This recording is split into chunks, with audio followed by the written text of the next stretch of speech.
Now let's talk about the sense of smell, or the fancy name is olfaction. So the sense of smell, of course, is the detection of volatile chemicals, that means airborne chemicals, through the nose. So again, anything that can emit volatile chemicals or can evaporate or sublimate will be potentially something you can smell. So those molecules enter into your nasal cavity through your nostrils. There's also a cavity or a pathway from your mouth into the nose through the pharynx. So remember this drawing back here. Food molecule or odor molecules can go through the nose to the nostrils, or actually get to the mouth or get to the nose from the mouth. And in fact, that is how a lot of the food you eat is perceived as odor or smell molecules. And so the source or the target, of course, of those odorants or odor molecules is the olfactory receptors, which line the kind of dorsal surface of the nasal cavity in a region called the olfactory epithelium. So this layer of cells right here on the upper surface of the nasal cavity we call the olfactory epithelium. So as you inhale air, any odorant molecules that are mixed in with the air will pass over the olfactory epithelium and will get stuck in the mucus layer, which lines the olfactory epithelium. In fact, that lines the entire inside of your nasal cavity. Mucus layer, the mucus is actually produced by these supporting cells that line or kind of surround the olfactory receptor cells. And of course, what we mean by mucus is really just snot. So that's where snot comes from. But the purpose of the snot is to act as a medium for the olfactory epithelium, olfactory receptor cells. So the cells are part of the olfactory epithelium, but then they have these cilia that project down into the mucus layer, and that's where the olfactory receptor proteins will be found. And so the mucus is there mainly to be a sort of semi-aqueous medium for the olfactory cilia to be embedded in, kind of keep them from drying out, maintain the ion concentration in and around the epithelia. And it's a place for the odorant molecules to dissolve or get stuck into. So that's what the purpose of the mucus layer is. Again, the olfactory cells themselves have these cilia that stick out into the mucus layer, but then they also have a process that goes up into the brain. But first, it passes through this layer of bone called the cribriform plate. So the cribriform plate is just the layer of bone that sits between your nasal cavity and the brain itself. So your brain's actually right on the other side of that cribriform plate. So the olfactory nerve is a very, very short nerve. It goes straight from the axons of these olfactory cells through little tiny holes in the cribriform plate straight into the olfactory bulb. So the olfactory bulb is right here, right on the other side of the cribriform plate. And so the olfactory nerve is very, very short. In fact, one thing that can happen, you notice, and this is something that makes the olfactory system a little bit different. Most of the other cranial nerves enter into the brain, or before they enter into the brain, have to enter into the skull through their own kind of dedicated hole in the skull. But the olfactory nerve, instead, each axon kind of goes through its own little opening. And one of the consequences of that is that if you receive a head injury, or if you hit your head hard enough, the brain can kind of slosh forward, and the cribriform plate will actually sever these olfactory nerve axons. And you can actually, so that is actually one of the effects of certain types of head injuries or head impact, is the loss of a sense of smell. But the good news is that usually these axons will regrow. So and same way with the cells. So if the cells die, they can usually regenerate. You may know, in fact, this kind of relates to current events. So the coronavirus actually is known to actually cause the loss of the sense of smell, and that is due not actually to attacking the receptor cells themselves, but the supporting cells. So it turns out the coronavirus attacks the supporting cells, which makes it harder for the olfactory receptor cells to function. So that's why people who have the coronavirus disease, COVID-19, do often lose their sense of smell. Now, the receptor cells, again, are basically neurons. They have one process that is the axon that goes into the olfactory bulb, and then another process that enters into the mucus layer. So basically, they're like bipolar neurons. And again, it's these cilia that actually have the receptor proteins that detect odorant. So on the surface of the cilia, you have these odorant receptor proteins. And unlike in the gustatory system, all of the odorant receptor proteins in the olfactory system are G protein coupled receptors. So all of them are coupled to G proteins, specifically a G protein that's unique to the olfactory system called G-ULF or Gulf proteins. So these are just the G proteins that are specific to the olfactory receptor proteins. They work through their second messenger, cyclic AMP, so they activate the enzyme adenylyl cyclase. Adenylyl cyclase turns ATP into cyclic AMP, and then cyclic AMP works by either directly or indirectly opening cation channels, including calcium channels. And those calcium channels let calcium in, and that triggers the change in membrane potential. So again, just to reiterate, the odorant receptor binds to the G protein coupled receptor. The G protein coupled receptor activates the Gulf protein. Gulf protein activates adenylyl cyclase. Adenylyl cyclase produces cyclic AMP. Cyclic AMP triggers the opening of calcium and sodium channels. And then the calcium ions, in this case, don't directly cause the activation of the neuron. Instead, the calcium ions trigger calcium-sensitive chloride channels to open. And chloride channels opening obviously lets chloride go through. But typically, if you remember with neurons, we said that chloride usually has a high external concentration. So when you open chloride channels, for most neurons, it is inhibitory. It actually makes the inside of the cell more negative. But in the case of olfactory cells, it turns out that the mucus layer has a relatively low chloride concentration compared to the internal concentration of chloride for these cells. So when you open a chloride channel, chloride comes out, and that actually then makes the inside of the cell more positive. So the end result, with the influx of sodium and calcium and the efflux of chloride, you get membrane depolarization. And so that then is what triggers an action potential. So now that's something that makes olfactory receptors different from gustatory receptors. Gustatory receptors don't produce their own action potentials. Instead, they trigger release of neurotransmitter that causes an action potential in the afferent axon. But in the case of olfactory cells, they do trigger an action potential. So if you record from an olfactory receptor cell and expose that cell to the right odorant, it will depolarize, and that's called the receptor potential. Again, that change in membrane potential caused by the stimulant molecule, or sensory stimulus in this case. But then that produces action potentials in the cell. So that means that these cells, these neurons, have voltage-gated sodium channels that are triggered by the receptor potential. And then the action potentials travel along the olfactory nerve to the brain. So these receptor proteins, now again, we're talking about the proteins themselves on the membrane of the receptor cell. So it's important to keep those straight when we're talking about receptor proteins versus the receptor cells. Again, they're all G protein coupled receptors, and there are a lot of them. So in humans, there are about 339 different genes. That means different receptor proteins that each have a different binding properties with odorant molecules.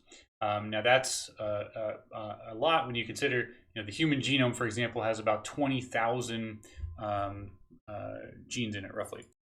So that's almost 2% of the entire human genome dedicated just to detecting odors.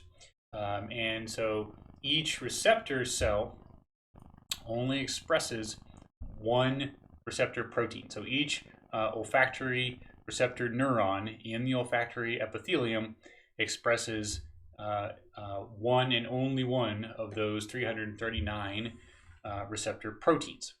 And so now, of course, there are more than 339 neurons, so some proteins are found more than once in different neurons, but each neuron only expresses one type. Again, this is different from the gustatory system. Remember, there are only really 5 things you can taste with your tongue, whereas there are way more than 5 things you can smell with your nose. There are at least 339, but as we'll see, there are actually way more than that. So that's because each receptor protein can bind to and be activated by a whole host of different types of molecules.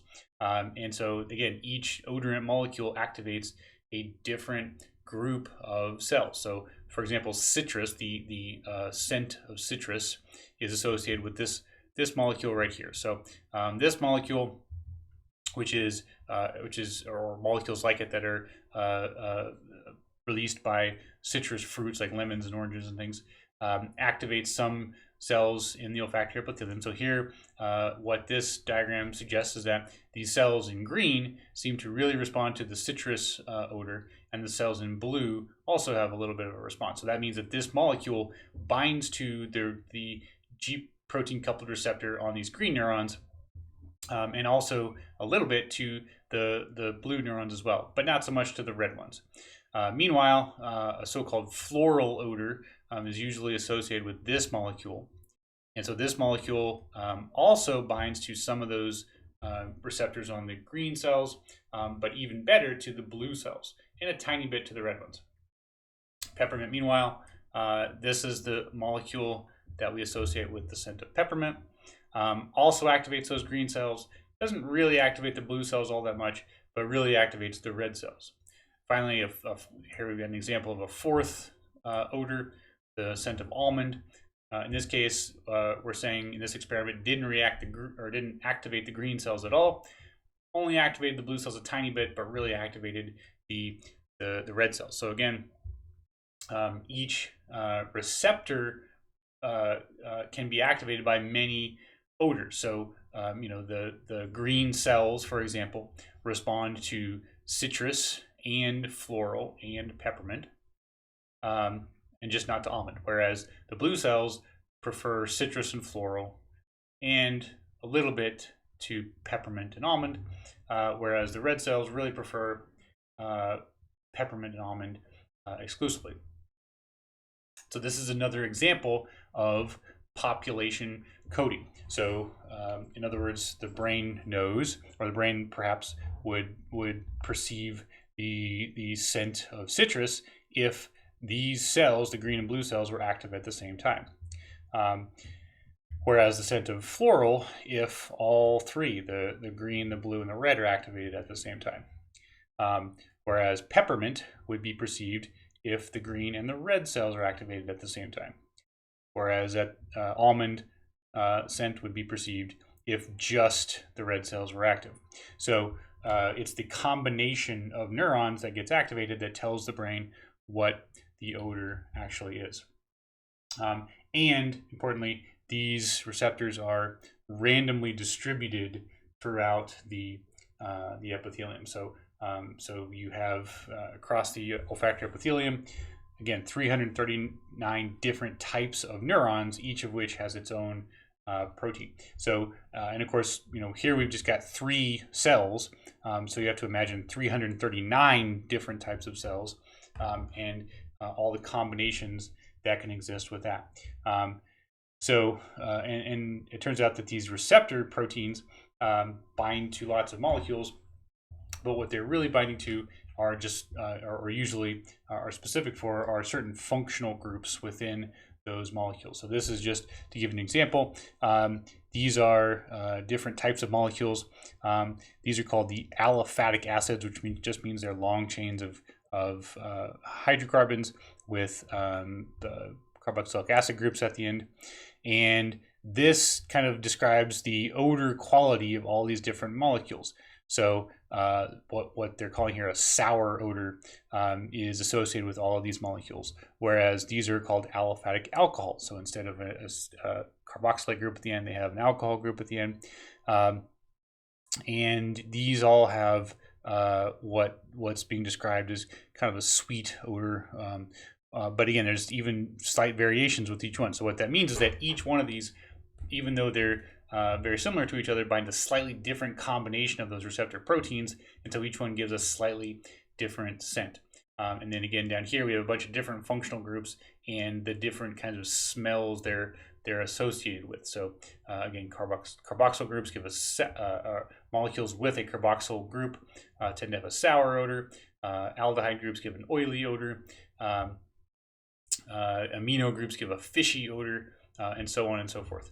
And then, in fact, the word aromatic means having an aroma, but the word aromatic in organic chemistry refers to molecules with this structure, what's called a benzene ring, or a phenyl group associated with it, because molecules with these kinds of functional groups tend to have strong aromas. So, so it's the structure of the molecule that determines which receptor gets activated, but small changes in the structure mean a different combination of receptors, which means a different odor.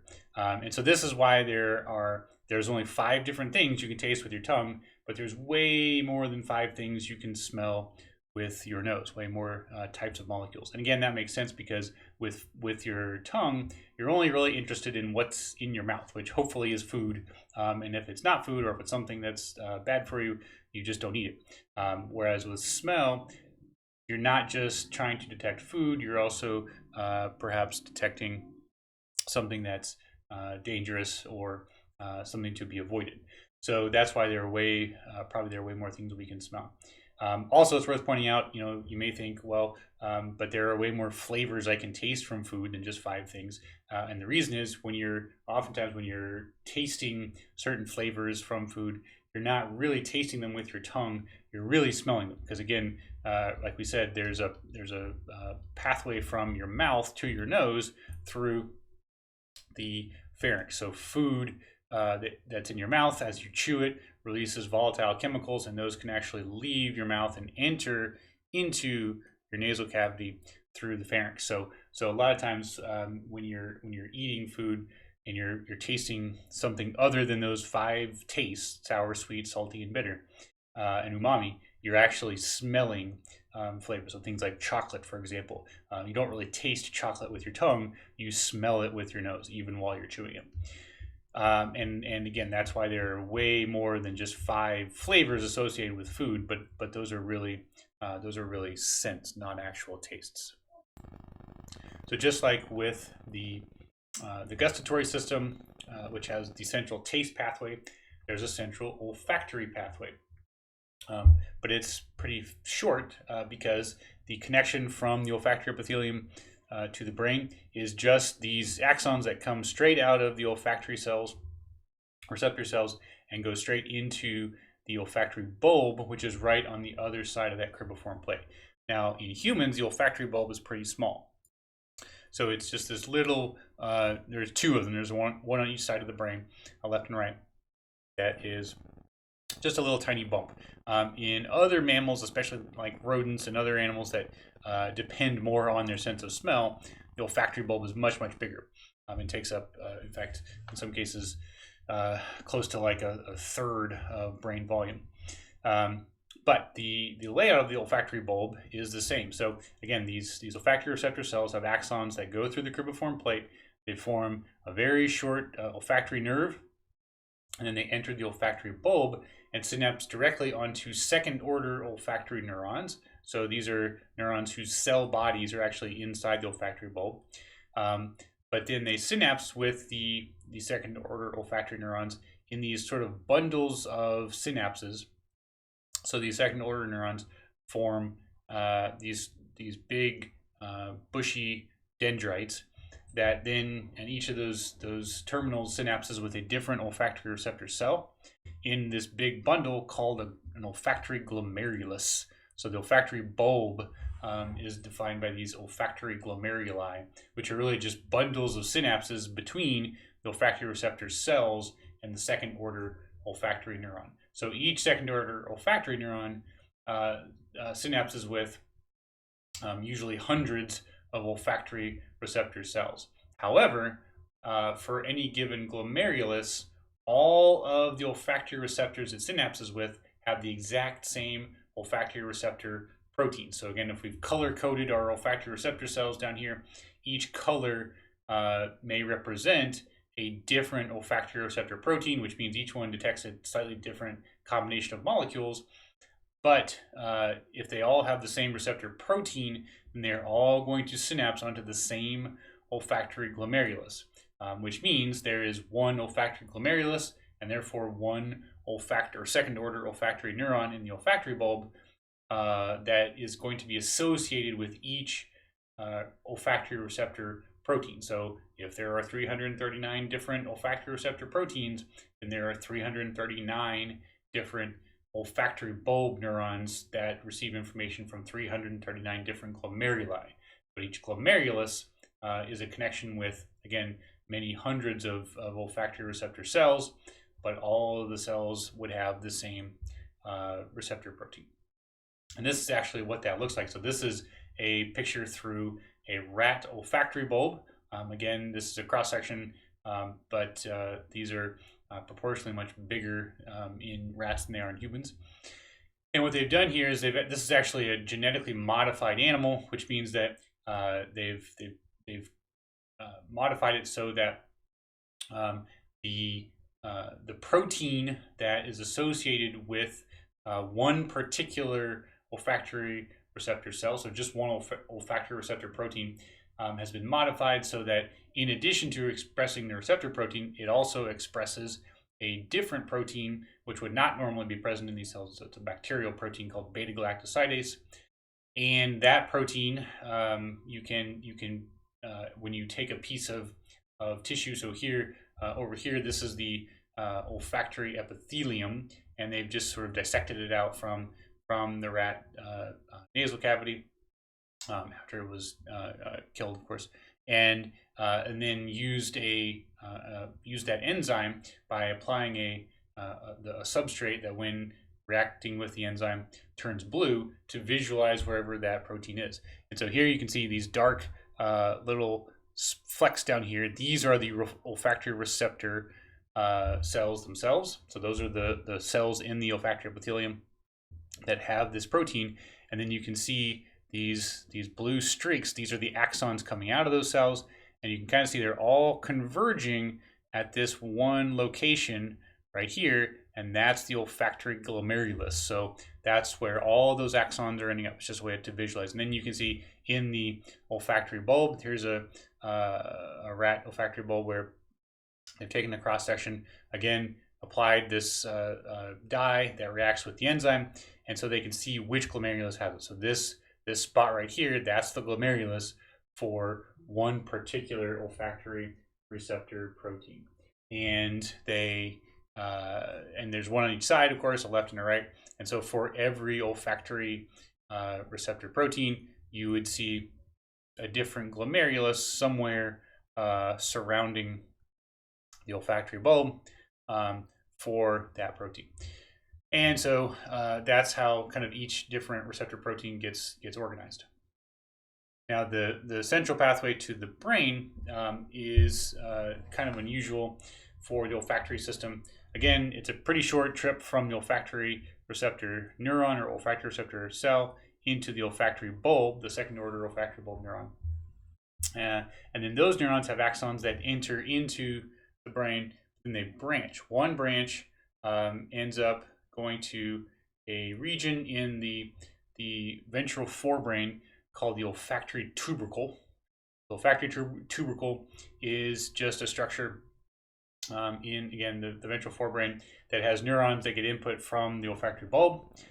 Those neurons project to the thalamus, again. So the thalamus is an important relay nucleus for the most of the sensory systems. And then there's a group of neurons in the thalamus that are part of the medial dorsal nucleus. And the thalamic nuclei are all named after where they are within the thalamus. So the medial dorsal nucleus gets its input from the olfactory tubercle, and then those neurons have axons that go to the orbitofrontal cortex. So orbido means having to do with the orbits, and the orbits are the fancy name for your eye socket. So the orbitofrontal cortex means the part of the frontal lobe that's right above your eye socket. So it's basically this part of the frontal cortex. Now, the reason that's unusual is because every other sensory system, as we will learn, all the other primary cortical regions for the sensory systems are not in the frontal lobe. They're in either the parietal or the temporal or the occipital lobe. The olfactory system is the only one where there's a cortical area in the frontal lobe that gets this level of sensory input.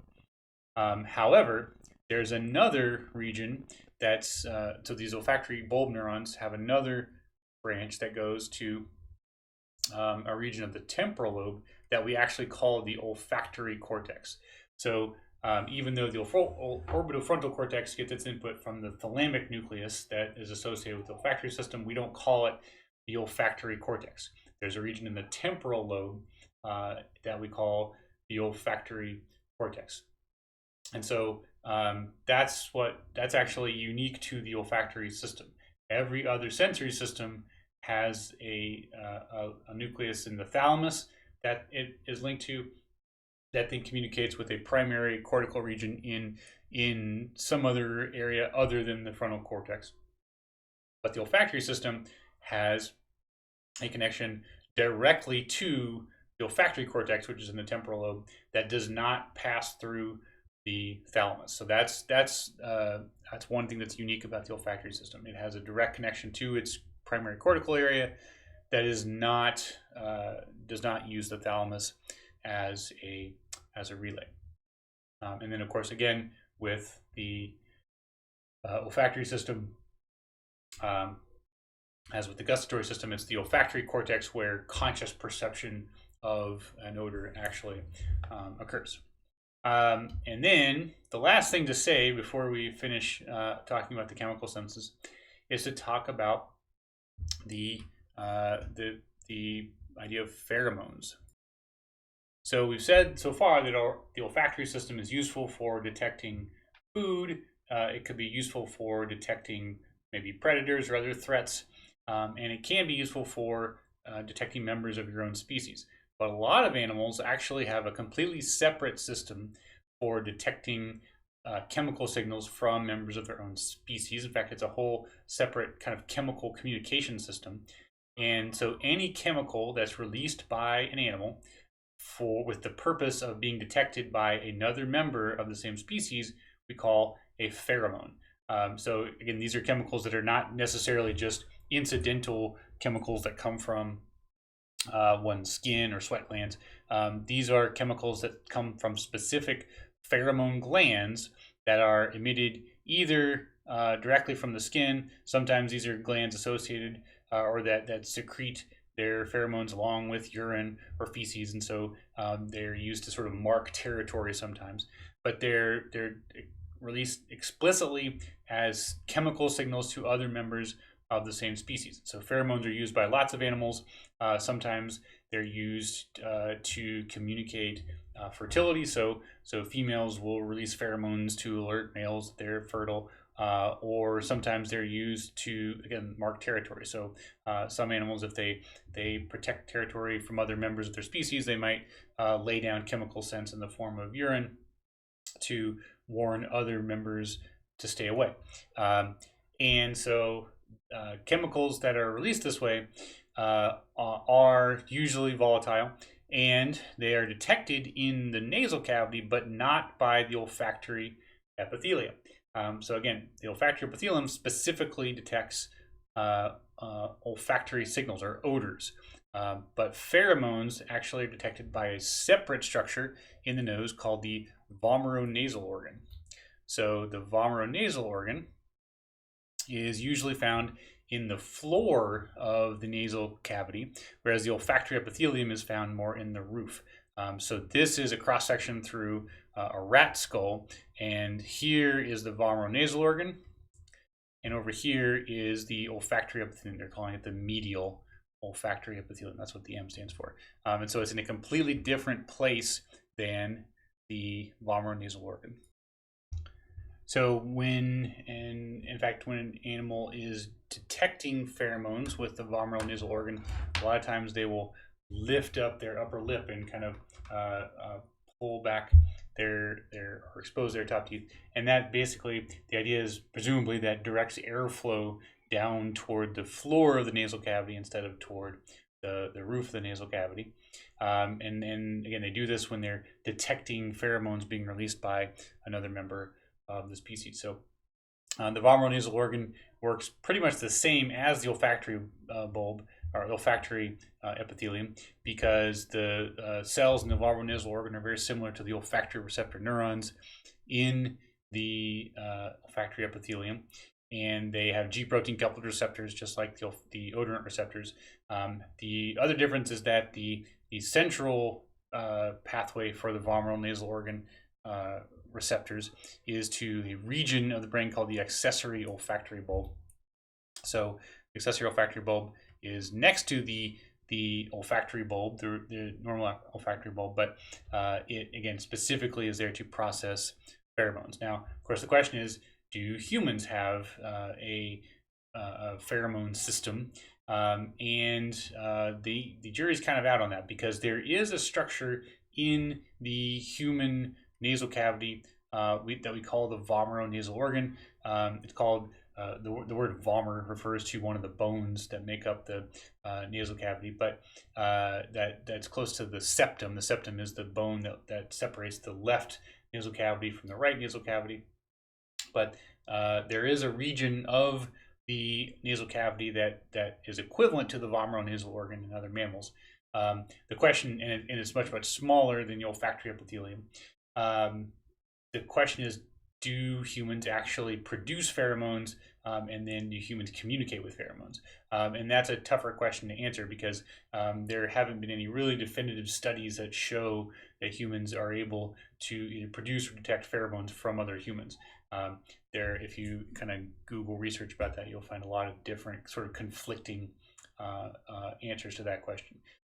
But if there is such a thing, so one possibility is that that humans do not detect pheromones or release pheromones, and the vomeronasal organ is what's called a vestigial structure. So that's something that it was probably useful in our ancestors, but or was a remnant of an evolutionary ancestor, but has since been used less and less, and so no longer really functions, but still is still present. So that's we have lots of other vestigial structures in our body, things like the appendix or the tailbone, that again are remnants of structures that were present in our ancestors. But there is some mixed evidence that suggests the vomeronasal organ still functions in humans, and that humans are able to communicate by pheromones, not consciously, of course, but perhaps subconsciously. So